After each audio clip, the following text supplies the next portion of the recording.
through the Sermon on the Mount, and as we've gone through it, I know that the last several weeks may have been difficult for us. It may have been hard for us to apply some of this because of what Jesus is asking us to do. And if you haven't had a chance to listen to the sermons the last few weeks, I'd recommend listening them online. But so far for me, the Sermon on the Mount has been very intrusive into my life. It's been difficult working through this and trying to live out what a true disciple looks like. And as Jesus is going through chapter 5, he's building on this, and they build on each other. And this past week, we looked at loving our enemies and not retaliating when we are wrong. At the end of chapter 5, there's this verse. And this verse says, Matthew 5:48, "Be perfect, therefore, as your heavenly Father is perfect." Now, I need you to remember this. Remember, there's no chapters and no verses when this was originally written. And so it all flowed together. So verse 5:48 would go right in to what Jesus is saying right after that in 6:1. He goes from saying, "Be perfect," to this. Matthew 6:1 says, "Be careful not to practice your righteousness in front of others to be seen by them. If you do, you will have no reward from your Father in heaven." Carson, in his commentary, says this about the verses. He says, "The demand for genuine perfection loses itself in the lesser goal of external piety. The goal of pleasing the Father is traded for its diminutive cousin, the goal of pleasing men. It almost seems as if the greater the demand for holiness, the greater the opportunity for hypocrisy. And this is why I suspect that the danger is potentially more serious among religious leaders." In 5:48, he says, "Be perfect," and the next thing he says is, "Be careful." Be perfect, and then be careful. So basically he is saying this: too often we trade pleasing God for pleasing men. And as long as people think we're okay and that we're righteous and we're holy, then that's okay. I mean, that's really all that matters, right? If somebody else thinks that. And too often we trade real holiness for that. We trade true holiness for popularity or for putting on a show that other people think we are holy. But at the same time, as we are striving to be perfect, we have to make sure that we are not hypocritical and forgetting that we're saved by grace. If you have your handout, this is the first fill-in, and I want you to remember this. If you don't remember anything else today, remember this. You see, we aren't striving for holiness so that we can be thought of highly. We are highly thought of because we strive for holiness. You see, there's a difference. There's a difference there. We are striving for holiness because that is what God, our Savior, the one who saved us, has told us to do. That's why this verse is so important. Let's look at it some more. Matthew 6:1. "Be careful not to practice your righteousness in front of others to be seen by them. If you do, you will have no reward from your Father in heaven." The first verse of chapter 6 establishes the theme of this section. So entire section of chapter 6 is about this: secrecy in our piety. Now let me explain that word. It's not a word that you go around and use much. And this is what it means. Piety is defined as fulfilling our duties because of our religious beliefs. So basically it's this: secrecy in doing what God has told us to do. We do it because God has told us, not so that anybody else necessarily approves. We do that. And that's the theme throughout. And we do it because we are his disciples, not because of what it gets us. Now, you might be thinking, if you remember back just a few weeks ago, we had Matthew 5:16. And Matthew 5:16 says, "Let your light shine among men and do good things so that God is glorified." So if you read 5:16 and you read 6:1, you're thinking to yourself, I mean, Jesus literally 5 minutes later tells me something completely different. How does that work? How do I let my light shine among men, but at the same time do what this is so I don't let other people know about it? What does that look like? Well, Christians are commanded to let their light shine, and both verses say this. One is before men, they're before men. Two is to be seen by them, and three is to give God glory. And Matthew 5:16 says to go public, while 6:1 says to keep it private. So what's the deal?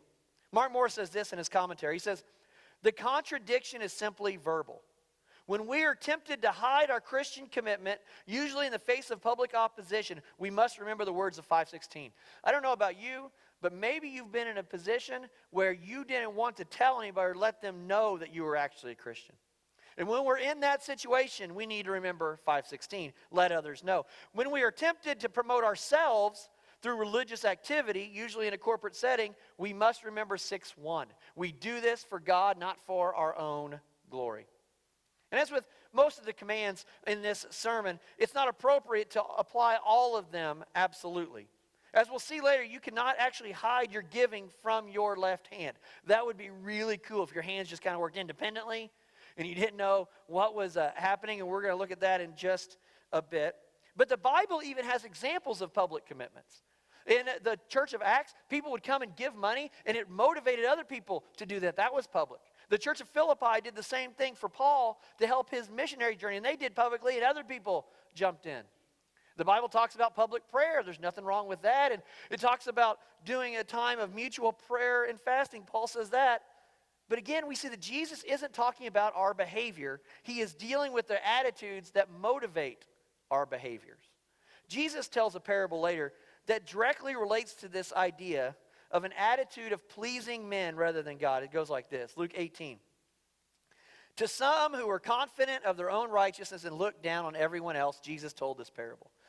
Let's stop there for a second. Evidently, Jesus has told this parable to me.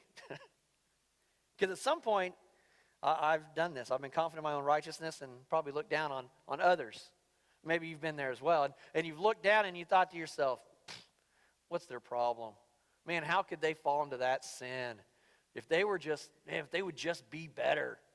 If they would just do this. And so if you're in that boat, then Jesus told you that parable just like he did to me. And it says this.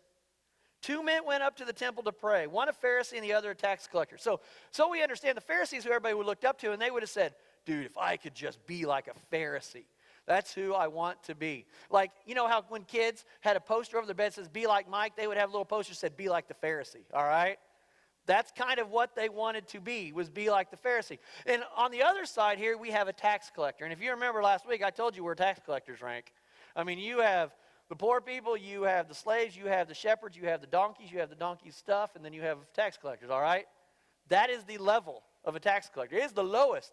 And so you've got this Pharisee, and they're like, be like a Pharisee, and then tax collector, and this is what happens. The Pharisee stood by himself, and he prayed, God, I thank you that I am not like other people. Which is amazing. Like robbers and evildoers, adulterers. And then, he probably had that look. He looks over at the tax collector or tax collectors. Not like that cat right there. He's nasty. And I fast twice a week, God, and I give 1/10 of all I get. So that's what the Pharisee did. And the Bible says, Jesus says, the tax collector stood over on this side. And the tax collector stood at a distance, and he didn't even look up to heaven. Instead, he beat his breast, which means it's repentance. That's a sign of repentance and sorrow. And he beats his breast, and he said, God, have mercy on me, a sinner. His head is bowed.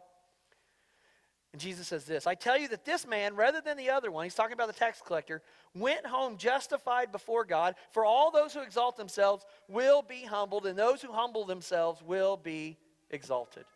You see, that's what Jesus is talking about.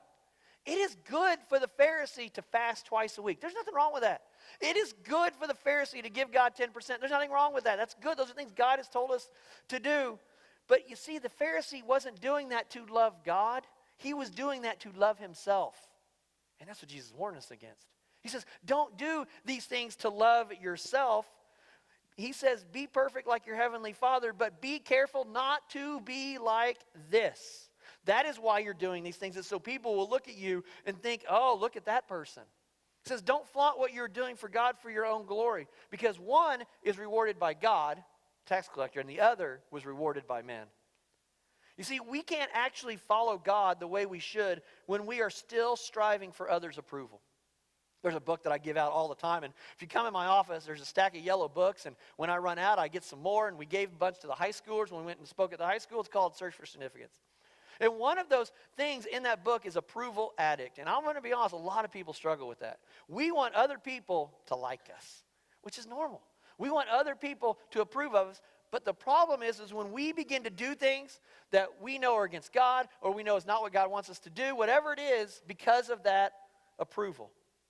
You see, when we are practicing our righteousness before men instead of living for God, we will always struggle when we're looking for that approval. And we won't be able to fulfill what God has for us. Paul writes this in Galatians 1:10. He says, am I now trying to win the approval of human beings or of God? Or am I trying to please people? If I were still trying to please people, I would not be a servant of Christ. I love that statement. And this is absolutely true in so many ways. I've seen it not just in personal interactions, but I've seen it in church leadership over the last 25 years as a pastor. And if we as individuals or as a church are trying to please people or impress people, we won't be able to do what God actually wants us to do. Who are we trying to impress? Is it God or other people? And that's the question we have today. You see, we will put ourselves in a bad situation eventually when our number one goal is to keep up appearances. When our number one goal to keep up appearances is we're going to have problems. There's a short story called The Necklace by a guy de Maupassant. I can't even say his name, but it looks French or something, so I'll say it with an accent. And he tells of a young man named Matilda who desperately wants to be accepted by high society. And this lady wants these rich people to like her, but her husband is a common worker. However, they're invited to this elegant ball, and Matilda, feeling that she wants to make an impression at the ball, she borrows a beautiful necklace from a wealthy friend of hers, so she wears it to the ball. She is well accepted by the aristocracy at the ball, and the evening would have been a total success if it were not for one small problem. You see, she lost the borrowed necklace. To keep from having to tell her wealthy friend and risk embarrassment, she talked her husband into replacing the lost necklace. He had to borrow nearly 40,000 francs from every possible source he knew in order to pay for the replacement necklace. Matilda gave the replacement to her wealthy friend without telling her what had happened. And for the next 10 years, Matilda and her husband both worked 2 jobs to pay back the money they had borrowed to replace the necklace. They wound up having to live in the slums because their home had to be sold off to meet their obligations. But finally, they were able to pay off their last debt. One day, Matilda ran into the friend who had loaned her the necklace, and the friend hardly recognized Matilda. She looked so haggard from all the hard work, she didn't even look the same. She confessed to her friend that she had lost her original necklace and had to work so hard to pay for the replacement. And it was only then that she learned that the original necklace had been made not with diamonds, but with fake gemstones. It was worth less than 500 francs. She and her husband had worked and suffered all those years simply because Matilda had tried to keep up appearances. You see, when we try to keep up appearances, we work for the wrong things, we focus on the wrong things, and we lose our life, just like Matilda and her husband. We will cause ourselves grief, and we will be chasing after things that don't matter when we try to keep up appearances and get everybody, oh, look at me. I'm so good. So whose approval matters? Is it God or is it others? You see, we cannot serve God with our whole heart if we are trying to win people's approval. So what does it look like when we're living out this idea of the secrecy in our piety in our life? Matthew 6, 2-4 shows us. It says this. So when you give to the needy, do not announce it with trumpets as the hypocrites do in the synagogues and on the streets to be honored by others. Truly, I tell you, they have received the reward in full. But when you give to the needy, do not let your left hand know what your right hand is doing, so that your giving may be in secret. Then your Father who sees what is done in secret will reward you. Now, I want you to make sure we understand what Jesus is saying here. We need to understand what's happening. They did not have welfare or social security or anything like that back then. So in the temple, there would be a box where people would donate money, and then the poor people could come and they would get it to buy basic needs or whatever. So here's the image that Jesus is giving. Is the Pharisee from earlier basically is this idea of they walk in with their money and their hand held high, and they're like, yes, people, I've arrived. And I am kindly going to give money to the poor people. Aren't I awesome? And Jesus gives this idea of the trumpets playing. You know, you can almost see a marching band watching in behind the Pharisee, you know. Everybody knows that this guy's coming and doing something righteous and religious. And so Jesus is saying, you're not giving money to help the poor because you care. And you're not doing this for God. You're doing this for you. You want people to think highly of you. You want people to think you're awesome. That's why you're doing it, to bring attention to your own righteousness, in quotes. You see, you can see where we get the phrase to blow your own horn, to spout off about what you're doing. It's from this idea of these trumpets playing when somebody did something good. That's what Jesus is saying. It's to show off, and Jesus is referencing that here. And because when we announce what we have done like the Pharisee in the parable, we get what we really wanted, people to be impressed. All right, good job. People get to be impressed. But if we were worried about serving God, we wouldn't be like that. You see, it's all about the heart.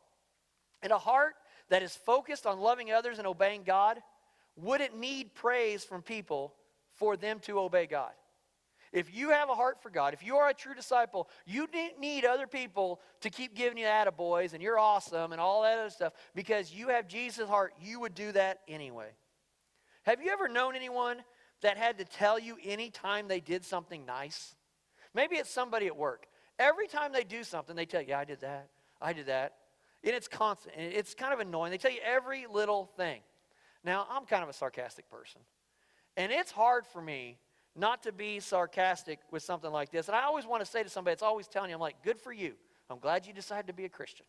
I mean, we shouldn't be telling people, God has that expectation for us. It kind of reminds me of my older kids a little bit. My older kids sometimes they'll do something around the house. Usually it's because they want something. And they want to tell me because they act like it's some amazing special thing that they cleaned up a room or their room. But it isn't.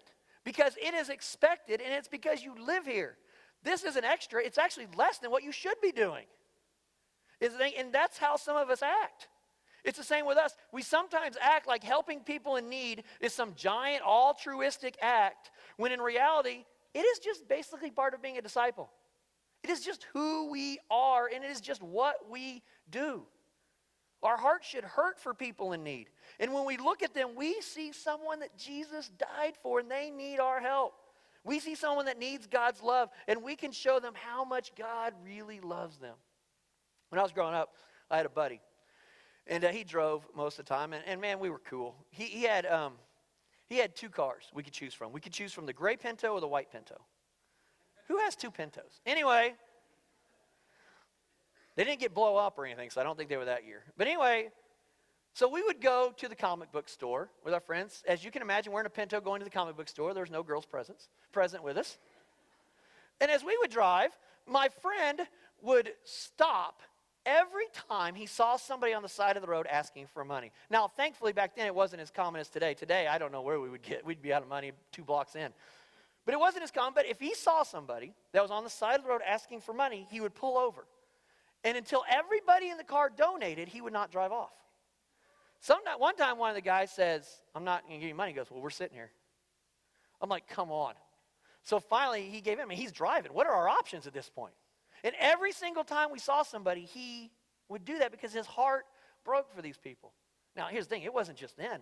It's a lifestyle. He went on to get his law degree. He has a double master's in social work, and he teaches social services and that type of study at a college. And that's what he does because his heart broke for them then, and it has continued to do it. It was not because he wanted anything to show off. It wasn't like it was because of who he was. His love ran deeply, and it still does. So how deeply does our love run for others? Jesus is talking about our heart, and that will be reflected in our actions. That will be reflected in our life, what we do day in and day out.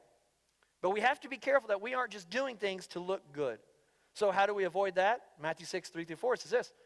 But when you give to the needy, do not let your left hand know what your right hand is doing, so that your giving may be in secret. Then your Father who sees what is done in secret will reward you.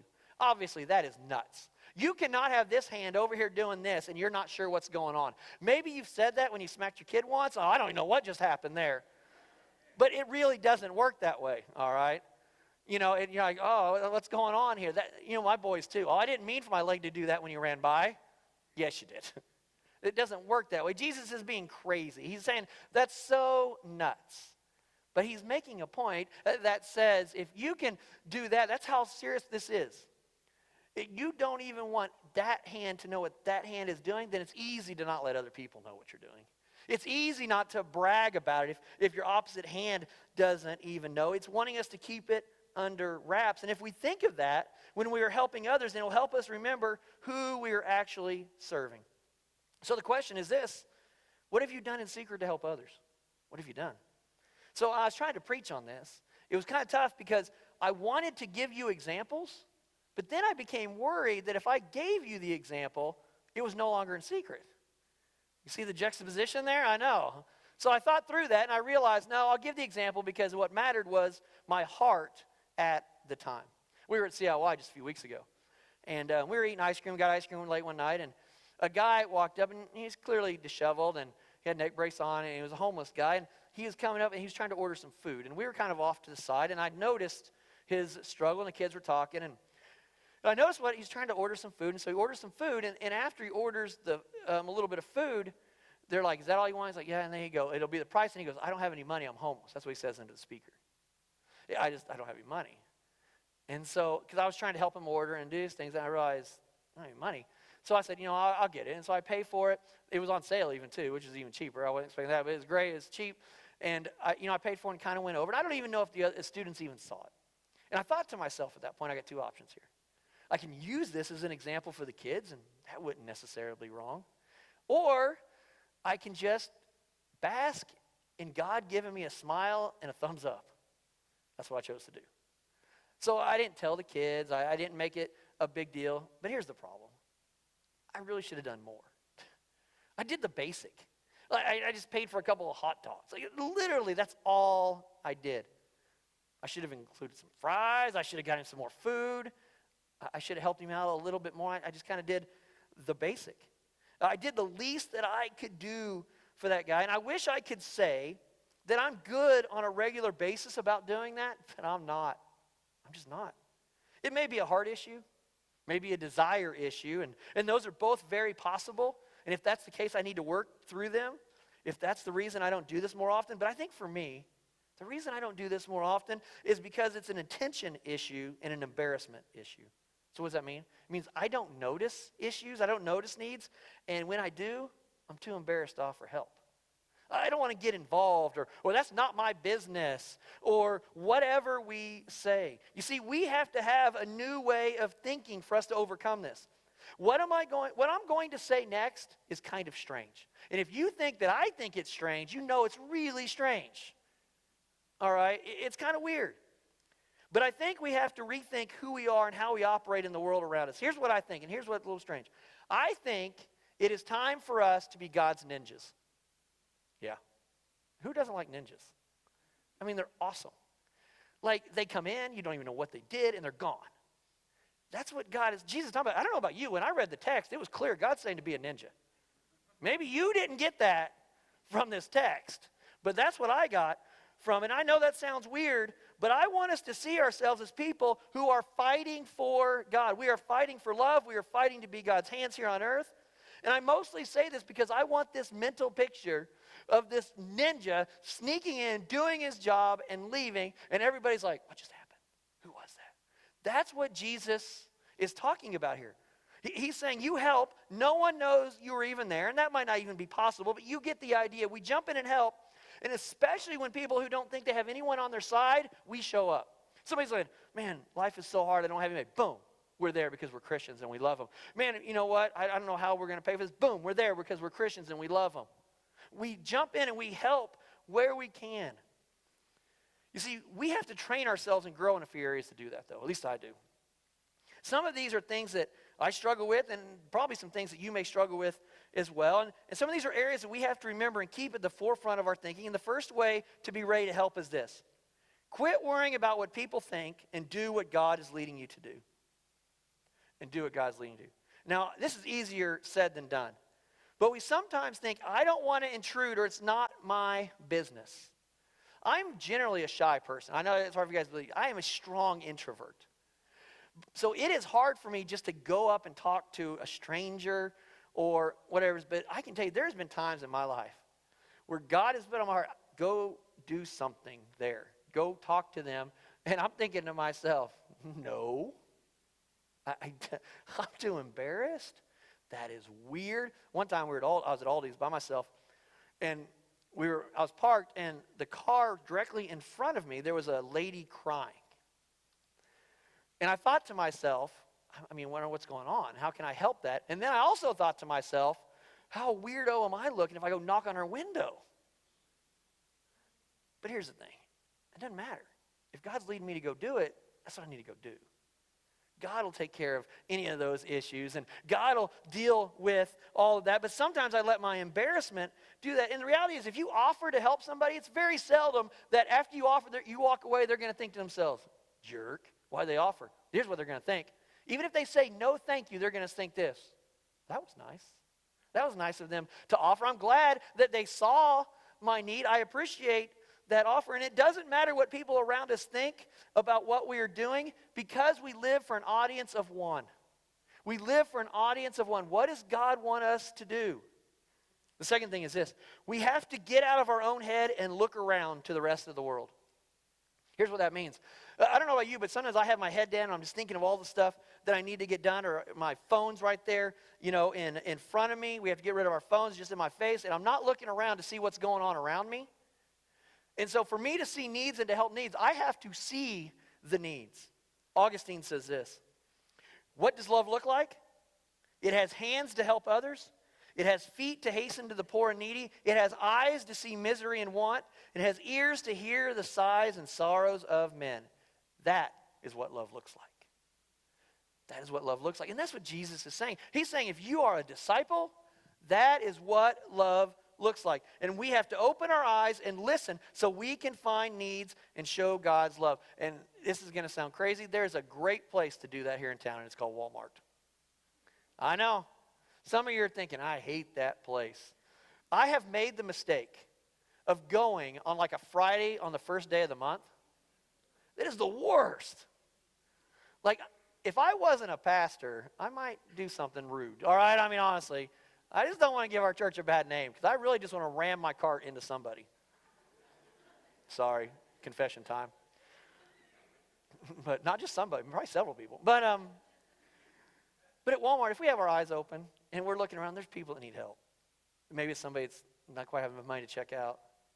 Maybe it's a mom with some kids that are just, going crazy and they need somebody just to be nice to their kids for a minute. Maybe they can't reach something. Maybe it's somebody who's having struggles pushing their cart around because they don't have anybody that can help them. There's all kinds of needs. And my problem is my head is down. I'm worried about my shopping list, and I'm not looking. I'm not paying attention. But for us to live this way, we have to pay attention. Proverbs 21:13 says this, whoever shuts their ears to the cry of the poor will also cry out and not be answered. The wisdom says, look around and see what God has for you to do each day. We got to look. Third one is this, be willing and ready to act. You see, a ninja is no good if when it's time for action, they just stand there. If I have a whole crew of ninjas and the other army attacks and the ninjas all look at me and go, it's break time. I'm a little tired. I don't think I'm a little shut-eyed. No, when it is time to act, that's what you do. You act. When it is time to go, you go. James 1:22 says this, do not merely listen to the word and so deceive yourselves. Do what it says. This is one of my favorite verses. He says, act. Do something. Don't just sit there. Find the need and jump in. And here's the coolest part. You can jump in and you don't even have to know how this is going to work. I've done that a lot of times. Somebody's like, I need some help. All right, we'll help you. Then they tell me and I'm like, I have no idea how this is going to happen. I have no idea how this is going to work. And yet, time after time after time, God provides. I've had instances where we've told people that we can help them with finances, and I'm thinking to myself, I have no idea how that's going to work. And then the next day, one time I had a buddy call and go, hey, you need anything? And I said, well, I've got this. He goes, all right, I'll send you a check for $1,000 to make that happen. I had no idea. But God provides over and over for whatever it is. We jump in and we act, and God will help us because a proactive plan to attack life will make a radical difference in our lives and the lives of those around us. We are out acting and working for people. We're ready to move when we see a need. Number 4 is this. Remember that God's rewards are always best.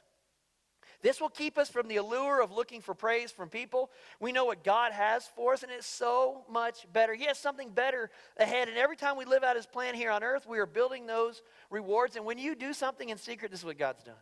He's looking at you, and he's like, yeah, that's my guy. That's my girl. They're on my team. That's good. I mean, it is cool to think about God just smiling at you because you did what he wanted you to do in your life for others.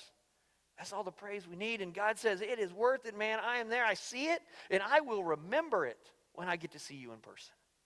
It's amazing. So why is all this important? Here's why it's important. Because there's a battle going on around us. There's a battle going on around us. Ephesians 6:12 says this, "For our struggle is not against flesh and blood, but against the rulers, against the authorities, against the powers of this dark world, and against the spiritual forces of evil in the heavenly realms." That is what's going on. We are literally fighting a spiritual battle when we choose or don't choose to help those in need. This is not a physical battle. We might think, oh, we're helping them with their physical needs. You personally are fighting a spiritual battle by what you choose. We are fighting a spiritual battle when we choose or don't choose to gain glory for ourselves. We could do something, which is nice, and then we could say, yeah, look what I did. And then you get the glory, and then God says, I ain't got anything left for you. You already got the glory. I have nothing left for you. That is a spiritual battle we are fighting. And because of that, we have a few options. And the first is this. We can sit on the sidelines and not do anything and only deal with our own stuff. There's a lot of people like that. One cool thing about this church is not as many here as a lot of places, but some people just sit on the sidelines and are like, I'm not going to jump in. It's not my business. I got my own junk. That is one option. Here's the second option. We can help and do it so that people give us praise. And as I said, that short circuits God's rewards for me when I do that. So you can do it and then let everybody know. You know, you can send it out on Facebook and you can get 8 million likes and like, good job. And that's not even close to what God has for you. Not even close. And then number 3, we can decide to be disciples of Jesus and do whatever we can to help and show love in secret. And when we choose this, not only is God glorified, but we are rewarded by God. That's what he wants. And it's amazing. That is why it is best to be a living blessing to other people. That's why we look for needs. I want to finish with this. I was talking about this with someone the other day, and they said, but it's good. I enjoy talking about missions, the things that we're doing and these other things, because it helps motivate other people. It helps bring them along. It helps push God's agenda forward. And I said, that's exactly true. I mean, that's what Matthew 5:16 is talking about. And they're exactly right. But the key is this. I know that person, and I know their heart. They're not talking about anything that they've done. They're not talking about any of these other things for any selfish gain. It is simply to move God's agenda forward. And that's what Jesus is saying is, where's your heart? Why are you doing what you're doing? Why are you saying what you're saying? Where is your heart? See, our heart can only be like this and be a heart that cares about others and it cares about God first over what other people think once we've given it to Jesus. Once we've allowed him to forgive our sins and we become part of God's family. And to do that, here at SHCC, we call that getting on base with God. The B is to believe that Jesus is the Christ, the Son of the living God.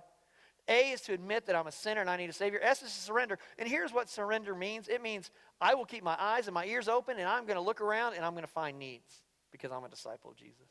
And E is to express that in Christian baptism. And you can do that today, and you can have a heart like God's where you are ready to jump in when you see a need.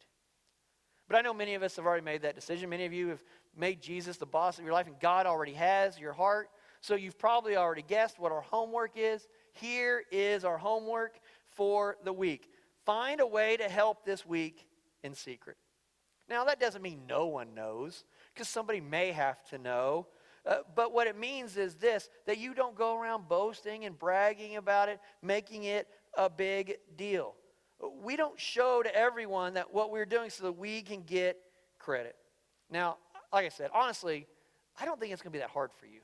I've seen how our church acts towards people that need help. I've seen how our church comes together to take care of people. So I don't think it will be that hard for us to do this homework this week.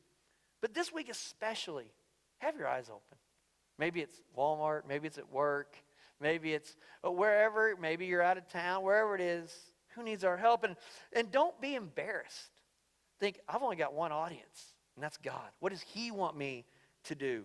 Look around. Be ready to jump in when you see someone in need, because Jesus says that is what a disciple looks like. That is what somebody who has my heart looks like. You see, when we're living as disciples, then we are ready to help. And Galatians 6:9 says this, let us not become weary in doing good, for at the proper time we will reap a harvest if we do not give up. So let's not give up. Don't give up, and let's change our community and then the world by our acts of love as we look for needs and we meet them, because God's loved us first and we love others. Let's pray.